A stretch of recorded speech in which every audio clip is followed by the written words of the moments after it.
I am Bouncing Pony, and you are in for a treat. We are doing something that I should have done a while ago. We are going to do a farm tour of my 11-year farm, my favorite save that I'm recreating as part of my recreation challenge. So, where to start? Might as well start where we wake up every morning. This is our bedroom that Penny kindly decorated for us, which you see in her 14 heart event. We have the calendar here, which I like to keep here for convenience, just so I never forget anyone's birthday, although obviously I've already reached perfection.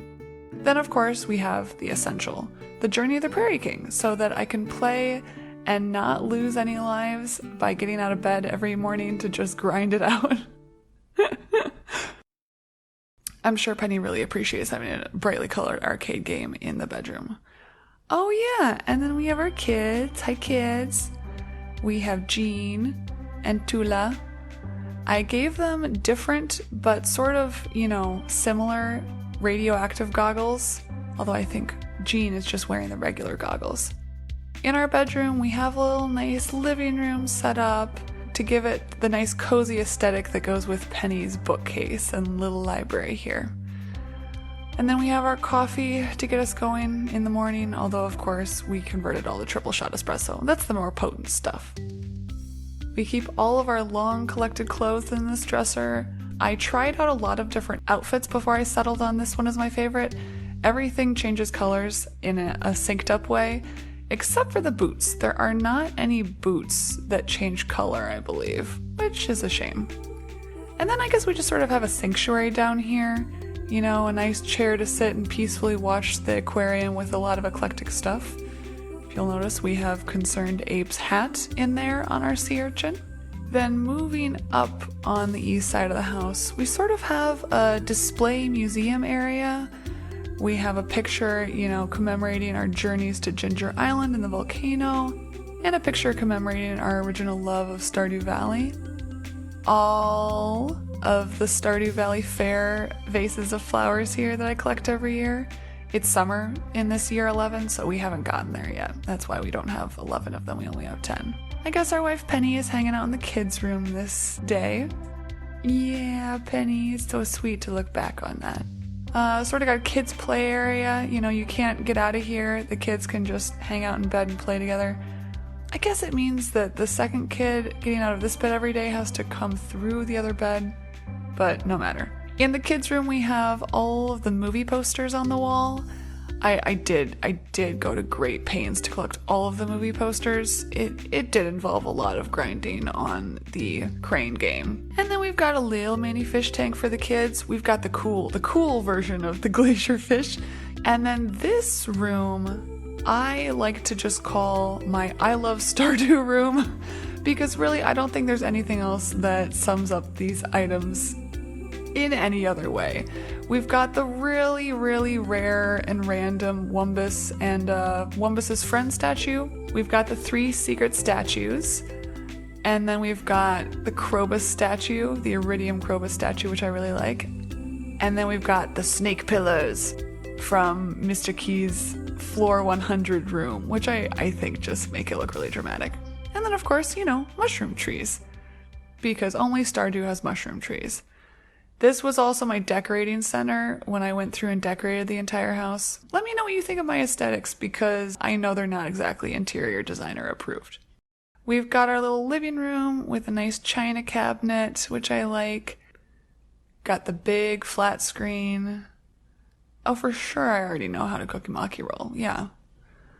And then we've got a nice big family table, in any world where anyone except your family could enter the farmhouse. Well, that's the entire interior. Outside, the only porch decoration we have is the knight. I don't even remember where this comes from. Basically just any statue I got, I put out, because they all pretty much come from only one place in the game, and I thought that was cool to have. Then we've got a bunch of flamingos, which I believe just come from the furniture catalog, and I like. We've got our main 3 fancy statues lined up here, our crafting area, which is all nicely organized, and then this area here, which is some of the only farmable ground, we have an apiary, which I just put the most valuable type of flower in every season. In this corner, we have our mushroom forest, which if I had any tree fertilizer on me, I would pop those babies down because I want all of these to grow as much as possible, although there is the restriction that you can't have a full tree right immediately next to a full tree, which is sort of sad. But I use this to collect the mushroom hat. In the middle here, we have a couple fish ponds, which we just use for duplicating fish basically. I wanted to get 10 of every fish, which I got close to, and also I'm pretty sure these tiger trouts do not duplicate themselves at all, which is very weird. We have all of our crops covered by Junimo huts. This is the other main farmable area, and I very carefully collected giant crops from all 3 seasons and then cut down all the ones that didn't line up exactly here. This is our barn area off in this foraging corner. We have a lot of pigs, mostly for the truffles, but we also have a sheep who gives us wool and an ostrich that I think is really cute. In this foraging corner, we have all of our coop animals, and I thought we had some rabbits, but maybe we don't have any rabbits at this point. To be fair, a prismatic shard is put out by our Statue of Perfection every day, so if we needed universally loved gifts, we've got that stack all set up. And in both of our farm buildings, we do have auto petters, which we got from the Skull Cavern. Circling back up, we have our greenhouse in its original location, I believe, as well as our area of lightning rods, sort of lined up in a corner, with our silos tucked nicely back there so they don't take up a lot of room because they're very tall. We have purely ancient fruit growing in here with the sprinklers extended with the, what are these range things called?